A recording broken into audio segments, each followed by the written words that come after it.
look at that. A completely new double kidney face for the updated BMW 7 Series.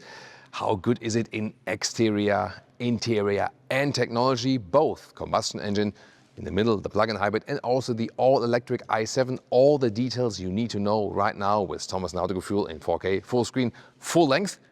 Is this one here king of luxury right now? Better than the updated Mercedes S-Class? We'll find out. Let's go here with the new 7 Series.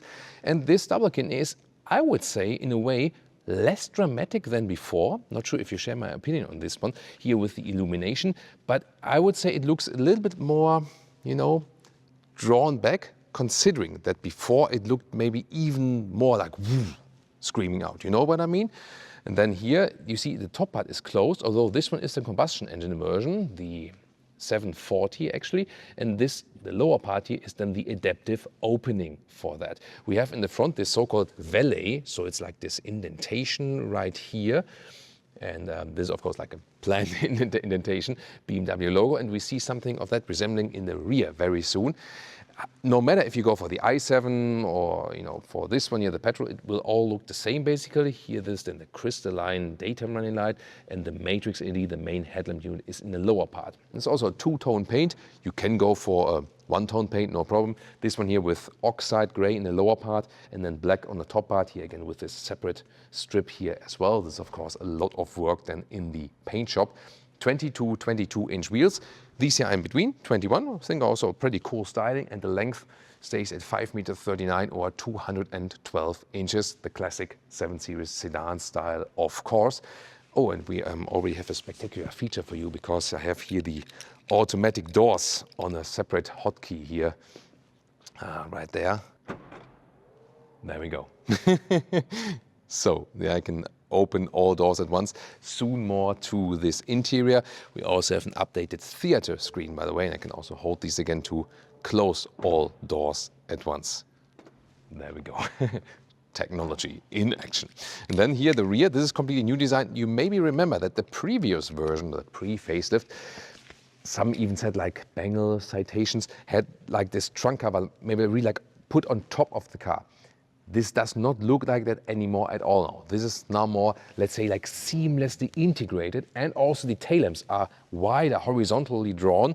This gives more width again without making the car actually wider, and this valley in the front is repeated right here in the rear once again. Camera now on the right side, large opening for the trunk on the left side. I can always show you like a first glimpse. I will soon take the measurements and so on. You cannot fold the seats, but use a ski hatch, and I can fill you in with that very soon. Standard technology now, air suspension, optional rear axis steering, then the rear wheels turn in the opposite direction than the front wheels. It's really needed for the car to make it more maneuverable in tight spaces and so on, unless you don't have, you know, you have like always a lot of space and so on. Then about the different powertrains.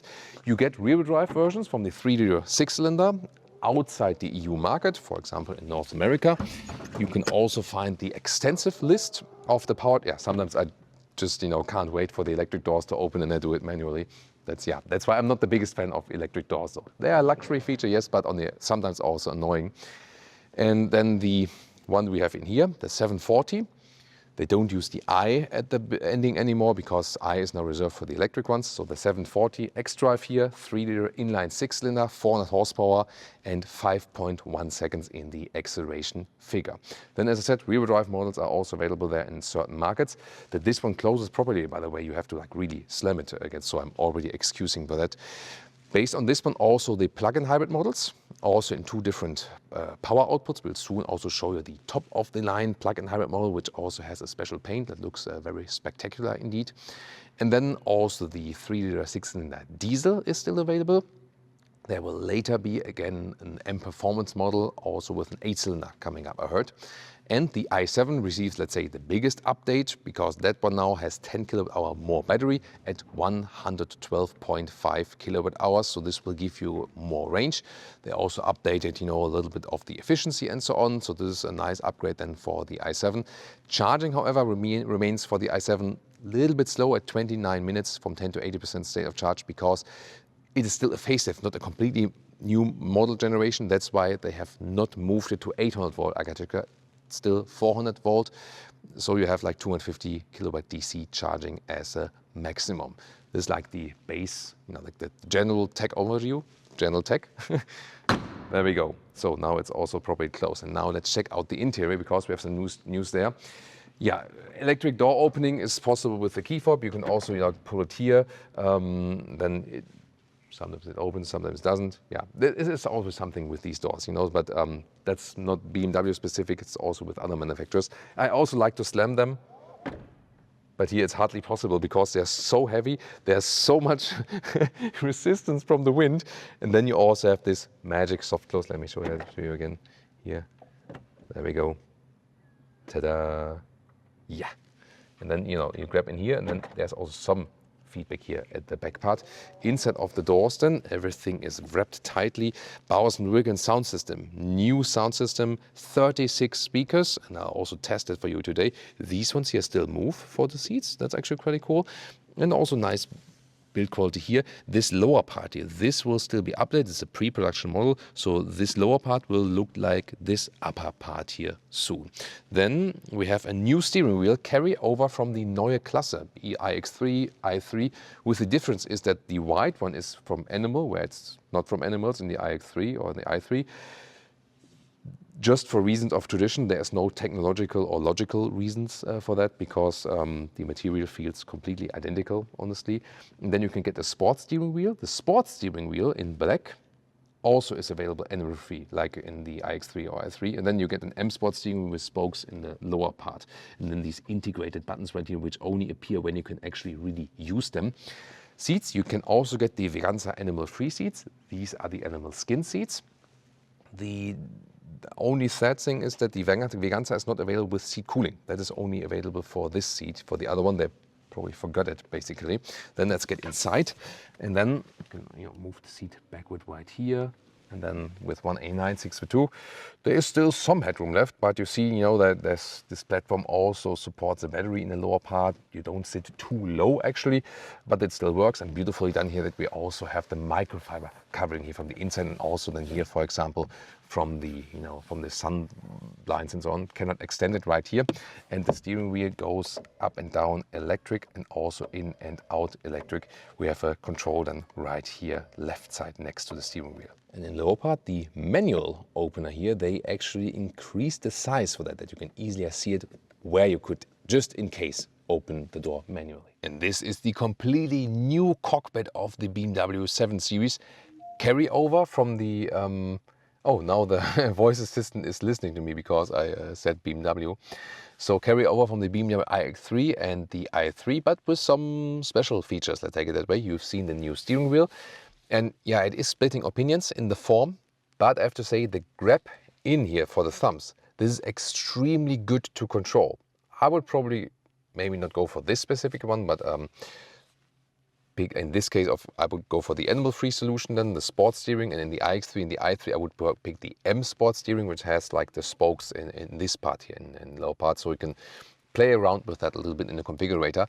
You also have the same infotainment cut out in here. It's a unique cut out. Very interesting, that it also fits in with the rest of the design of the interior. And special to the 7 Series is this passenger display, which is really a layer behind that the driver is not tempted to look at that actually. And it goes really a little bit in there design-wise. It's standard also for the 7 Series. And the question is, some use the passenger display, some not, but it's also not that much distracting. It might look a little bit weird right there. What do you think about that? And also integrate this panoramic vision. This, I think, cool idea because there is still a head-up display. And you can use the head-up display, but you actually wouldn't have to, because the idea here behind was that you move the infotainment system closer to the driver. So although we have sadly lost the physical dials, we can still easier control the climate unit then here when we move from the steering wheel to the climate buttons. At the same time, move the instruments further away, that they are more or less in long focus in comparing to the road. And I think that's a great idea. You can very well see the speed and so on. You don't have to put individual elements. If you say, yeah, that's annoying, just leave it black and have only the speed. That is all possible actually. And I think this split is better than having everything in the same level where you always have to have a short focus when looking here and maybe the steering wheel is blocking the instruments and so on. So although you have to get used to this new interior layout, I think it is actually a good idea because it is also form follows function. Not everything was necessary, yes, but main part of that is really form follows function, and that's, I think, a good thing. Here we have this panoramic roof. They also have these illuminated lines in there. You cannot open it. It's now also standard. The only thing is that you can close this shade. Of course, it will still get hotter in comparison to when you have just a fixed roof. And that is interesting here. Look at this new element here. Oh, that looks fancy, right? Looks like this here. About that. Yeah, it looks like this. You know, it almost looks like it's not the material, but as it would be like a screen, you know. That's interesting. Always new things to discover, definitely, right? The seat itself, by the way, is very plush and comfortable. So they also have like a high seating depth to it. That's, of course, you know, for this luxury segment, pretty nice. And one difference, of course, to the recently published Mercedes S-Class facelift is if you want to go animal-free, here it's still the Veranza, but not with ventilation option. And in the S-Class, they use a fabric option because they used it in the very first Mercedes S-Class, the 116. So if you want to go animal-free with the S-Class, it's the fabric option. And yeah, we're soon going to test that out for you and tell you about the differences. But clear difference is that on the inside, BMW has, let's say, the more progressive, futuristic interior. Now the voice assistant is once again responding. And the S-Class is, let's say, a little bit more drawn back, but both go for screens. So screens all over the place, basically. Seating comfort-wise, I would say that the seats here in the 7 Series are a little bit more comfortable in the S-Class, but I have yet to test then the fabric seats in the S-Class, of course. There will be more changes upcoming for the rear as well. And then here in the front, you can get both. This is for Apple devices, that you have this magnet holder. The cooling, they say, is supposed to be in this very tiny ring around that. That's interesting. But you can still get, let's say, like the Android setup with a classic inductive charging pad, because it wouldn't work otherwise. And then cup holders are two-way adaptive here in the front. Gotta say that the old cup holder solution was to me more beautiful though. And then here you have still a manual jog for the volume. This is the gear selector here. And also soft for the... That could actually be softer for your elbows, honestly. But still okay. Split opening with some space underneath and two USB-C chargers. And the new Bowers & sound system here, different stages you can pick basically. And we've been testing it here now a little bit, and it has a great in-depth sound, great surround sound indeed.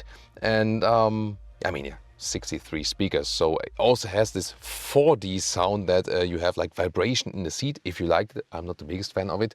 So it's a really great, you know, intense sound. We gotta say though that recently we tested the Burmester sound system in the Porsche Cayenne and also in the recent iterations in the Mercedes vehicles.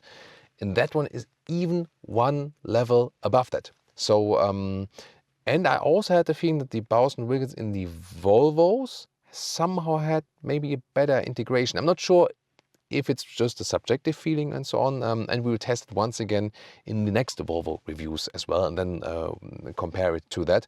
But at this moment, I mean, this is also like a new upgrade, but the Burmester sound system for me would be even above that. And here, one more time from the cockpit or driver's POV here with the steering wheel. Once again, very good grip here to put it in, even if the design is up for discussion. Then the panoramic vision, you can see from left to right, and the screen, easy to handle that one. Car settings here on the left side. Lower part is then with the climate unit, as I said. Would wish for physical dials there. Then you have a base home menu there like this, and then you can also have this home menu. And here you can select the driving modes. And what's actually very cool is that now you can configure your own personal driving mode. Oh, with doggo background screen, for example. And also the driving experience here that you can have, for example, let's say the like the chassis on comfort, like the suspension, but the steering on sport resistance. So this is now possible. And the CarPlay integration looks like this. So also using all the screen. And here on the left side, this will be a hotkey menu for all the car functions. Also, for example, that you can open these doors individually. And this will also be then here when you are in driving, that here you can deactivate the EU speed chime law thing. One thing, by the way, that is quite cool with the electric doors, that you can just close the door with pressing the brake pedal. This is, of course, then a very comfortable function. And now it's time for the rear seats. Then the rear seats, also plush and comfortable. Headroom, there's still headroom left because the roof there is rolled in the front. And legroom as I would be driving. This is then the standard legroom behind the driver's seats for a tall person. And then interesting here, you have these window controls and the blinds. And when you lower the window, then the blind also comes down. And by the way, dual glazing here, also for the rear windows, very important. But now I was thinking, like in the Mercedes S-Class, when I put the window up, I can just use the button to put the blind up again. But that doesn't work. You have to go in this small screen and then press on the window to raise the electric blind again. And I think it's just an easier solution when it's also combined with pressing here, because lowering down on the button is possible. But, wait a minute, that's interesting. So you also, when you press the button slightly, the window directly goes down a little bit. It seems like, yeah, the window goes down a little bit then. That's interesting. Yeah, I like the function more in the S-Class, you know, where you can use the window lever really to fine-tune shade first and then the window actually, because now end up controlling everything again from this screen area there. There's also a rear blind here, of course, also electric. I can also hit open all or close all. That would also be possible. However, in comparison to the S-Class, here once again, I think the seat ergonomics are better. So it's just more comfortable to sit here in the rear in comparison to the S-Class. Then the middle console, slide down this one.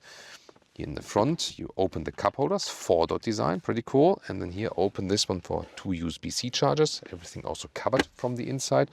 Slide down this back again. And very funny that you can here remove this first wrap. There we go, and then you can also access the ski hatch to the trunk right there. And of course, more executive functions to come, because, let's move back in this position. So, first of all, they have updated the theater screen. And here, once again, in this side screen, there we go, theater screen. So then, there we go. So this is how it folds down, and it has a new software. Also, it has 2 years of internet connection inbuilt, and that means you can from here then access everything, also like YouTube and so on. So far it was always like restricted to the Fire Stick actually, and now you can also just activate then YouTube here in the rear. So that is also possible then. So that's actually quite cool. So that might be a good thing also for the kids in the rear, and that you don't look down to your devices, maybe get sick. Here I think it's actually good to look up. However, sometimes depending on if the seats are more in the rear, then the screen can't go that much forward, and then it's also relatively close to you, gotta say that. Then I can also put it away again. And there was more in the rear. So there we go. And then it is gone. And this one is also equipped with the executive rear package. You see it here that the seat is really drawn back in the lower part here, and this is also in the calf rest. And once again, we have to search for that in that menu, and that also shows like why don't I have like a separate button for that. So seats, and now I press this button. There we go. And I'm already preparing to take off my shoes. High floor mat, that's of course always very cool to see. They feel really nice. There we go. And the lower part is going further. And then there's a very interesting fact, by the way, that in the S-Class, the normal, there's short wheelbase S-Class, long wheelbase, which is standard in the US. And then the Maybach, which, listen and repeat, Maybach, the German. That was an even longer wheelbase. And even in the Maybach version, I cannot fully stretch my legs with 189/6/2. There's like this bit missing, because the seat here in the 7 Series goes a little bit more forward. And here I can actually completely stretch my legs. This is very interesting, right? So they have found a mechanism that it really goes very, very far forward. So yeah, this is something very special indeed. Look at that, you know, this calf rest here, you know, like it's super wide. Then there's just a small gap then here for my feet, and I can really fully stretch my feet in here. Yeah, that's something, right? Oh, by the way, if you've seen this smartphone case here, before only Mercedes did that, now BMW started with this stuff already, that our smartphones are locked in, because, I mean, from these secret car shootings, there are always leaks, and in the least parts, these are the creators. Usually the leaks are from somewhere else, but not the creators, because it is in our interest to keep everything, you know, everyone plays by the same rules. And to like a agreed embargo, everyone is allowed to go online to have like fair competition for everyone. That's totally cool with us. But now, of course, when there are leaks from other places, we also have to comply to certain, you know, restrictions and so on. And then these smartphones are hidden in these cases that we cannot take photos and directly put them online, which I would never do anyways, you know. Yeah, but that's the same thing. New rules, and that's why you also see this strange stuff here flying around in the car. Swim with that. Yeah. It looks like you can also go swimming with that one, right? So yeah, interesting times indeed. And soon, AI robots will probably take over my job. Yeah, hopefully not. If you stay true to Autogefuehl and stay subscribed and keep supporting us, then we will not be replaced by AI robots. Hopefully.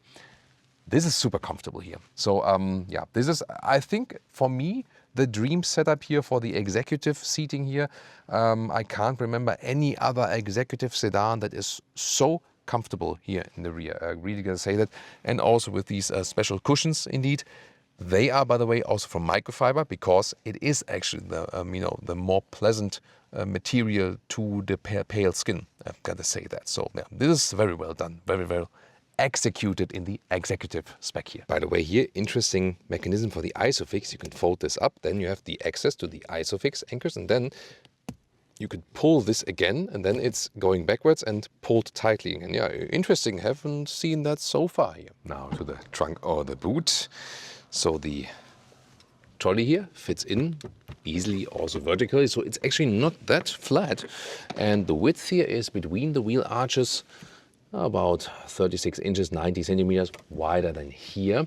And then the standard length, we are here at 1 meter 16 or 46 inches, and the height is at 22 inches or 55 centimeters. And you can see here, this is then that small ski hatch where you can also load things through. And here we have a second car for you. First of all, the Tanzanite blue, but a special paint that in the lower part it is the matte Tanzanite, and in the upper part it's the metallic look. We have discussed it here before. I think I'm not the biggest fan of this combination. Maybe you are. Leah says it's great, you know, but I don't think so. So it's totally matter of preference. And this is also the M760E. So this is the top of the line plug-in hybrid model with 612 horsepower and 4.2 seconds in the acceleration figure. And you can see here the grille, kind of similar. Here then we have the M inside, so a little bit of the difference for the M performance model. Illuminated double kidney around once again, and you can also see how it looks like in a different color. And we can also take a look at the side profile. These are also additional things you can get here with the M colors at the side mirrors. This is probably not the best idea for wind noise then at higher speeds, gotta say that. And then we have also the M logo right here and special 22-inch wheels. So these would be the biggest size available in the rear. You can once again see these new stretch tail lamps. Yeah, it's kind of close here in this different location than M760E. And this black spoiler lip here on top of that. Here again, you can see the difference between the metallic shiny and then also the matte paint in the lower part. And also somewhat different interior. We can take a look at that. So we have also the electric doors, but yeah, there we go. And then here we have some like this fabric wool mix, which is also available here. Then also on the seats, for example. And this is the M Sport steering wheel, which has the spokes here on this part. We also know it from the iX3. This is the steering wheel which, let's say, looks a little bit more normal than the other ones that have the vertical spokes. And plug-in hybrid thing, only AC charging, 18.7 kilowatt hours is the battery here for the plug-in hybrid model. That is just really tiny, slightly more than before, so no big change there. So what a tour. Once again, prices 120,000 euros at least, 160,000 euros, you know, when you go for one of the more expensive powertrain options. And this is excluding extras. So if you look at this one here right there, it's not the most expensive powertrain, but of course you can add a lot of extras that you can also move it in the 200,000 euro area. So this is of course once again among the top of luxury. And also if you compare the Mercedes S-Class, for example, I'm maybe one of the rare people that like both from the exterior, the 7 Series and the S-Class. I think here with the update, the 7 Series is a little bit less unique, but in a way of that before it was maybe, let's say, too unique. So I think here it looks a little bit more elegant, a little bit more drawn back for 7 Series aspects. What do you think about that? Tell me in the comments. Interior is of course now with the Neue Klasse update, inspired from the iX3 and the i3, way different than in the S-Class. On the one hand, more form follows function because, you know, far away panoramic vision, closer to your infotainment. Makes sense. Steering wheel, good to control here. Of course, we can argue about the steering wheel design. Yes, I totally agree to that. But you can also pick the different design. And to me, the seating is more plush, more comfortable, better in the ergonomics than in the S-Class, both front and in the rear. And the executive seating is also better executed. The executive seating is better executed. That's like really a tongue breaker, right? The executive seating in the 7 Series is better executed than in the S-Class. Yes, that's it. Sorry about that. Because it's just a little bit longer and more comfortable also from the ergonomics. Then again, some of the interface is better in the S-Class, especially in the rear, because you have separate buttons for folding flat, to control the windows and so on. The S-Class also has more extensive rear axle steering, which helps us very much when getting in and out of basement garage and so on. And we have to drive the facelifts, of course, but so far the S-Class was also a little bit more silent at higher speeds on the motorway. But this one also has dual glazing. We'll also see how the S-Class facelift and the 7 Series facelift compare in this direction. Animal-free solutions here with the 7 Series, the Veganza seat. Same styling, also very plush, sadly not available with seat cooling. In the S-Class, they set sails then on the fabric seats. Also very interesting approach, which might work well in Germany, maybe not on North American and on the Asian markets. However, you have the heritage there from the 116 S-Class, from the very first S-Class, also keeping you updated on that.